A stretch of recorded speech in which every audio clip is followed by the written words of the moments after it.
Sağ olun. Sağ ol. Havalı qapını niyə bağlamısan, açıq qoyursan?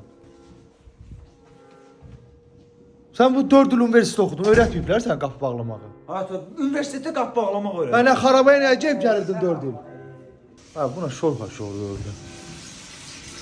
Ay bala, ay, ehsan da öyle. Hayata yadımdan çıxır. Ehsan da öyle, nə yadımdan? Atıb tökürsən elə işıqları 5-5 yandırırsan. Yaxşı da atır. Öyrətməyiblər bu universitetdə sənə. Hayata, üniversitede su bağlamaqla işıq öyrədirlər adama. Bax, 4 il o xarabaya nəyə getdin? Sen Allah. Demirəm qudurursan. Mən üzə nəvə oynatmalıyam, yaşım gedir. Elə hə, söhbət açılmışken onda belə deyim ki, ata, güzel də baxamdan. Hə, nə deyəsən? Yoxlatdırdım mən həkimləri özümü, ata məndə olmur da, uşaq olmur. Nəsə uşaq olmur. Olmur da, ata yoxlatdırdım mən.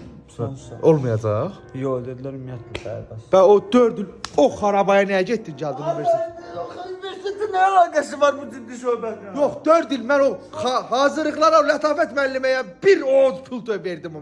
Hara getdi o pulları? Lətafət müəllimə mən... Yox, hazırlaşdırır səni. Getdin, girdin universitetə. Ay, üniversitede girmişəm. Yox, nə oxudun? Uşağım olmur. Universitetə xarabaya 4 il nəyə getdin sən uşağı? Öyrətməyiblər Ay, universitetə. mən indi sənət oxumuşam. Uşaqla nə əlaqəsi var olmaz? Ay, o qədər pulum yandım, töküldüm, onu xaraba qaldı.